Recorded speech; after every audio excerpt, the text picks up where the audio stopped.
राधे राधे। गीतारे गोटे श्लोक अच्छी, नैनं छिन्दन्ति शस्त्राणि नैनं दहति पावक न चैनं क्लेदयन्ति च न शोषयति मारुत।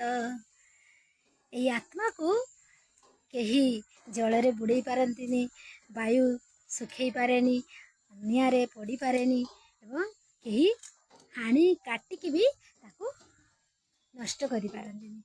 आत्मा हूँ अजर अमर, तेणु तार आत्मा को एत शक्तिशाली जे ये देहटा को सारा परिचालित करिवारे से व्यस्त। एत बड़ गोटे मांस जदि रखा जाए फ्रिज रे, ताहले से मांसटा किछि दिन पर 8-10 दिन पर नष्ट हो जाई पारे, किंतु ये एत बड़ शक्तिशाली टिके नाकु आत्मा जो हमर केशर अग्रभाग रु 100 भाग हेले जहा हम आखि की देखा जीवनी, से भाया आत्मा ये देह भितर रही कि देहटा को पूरा परिचालित करुछंती।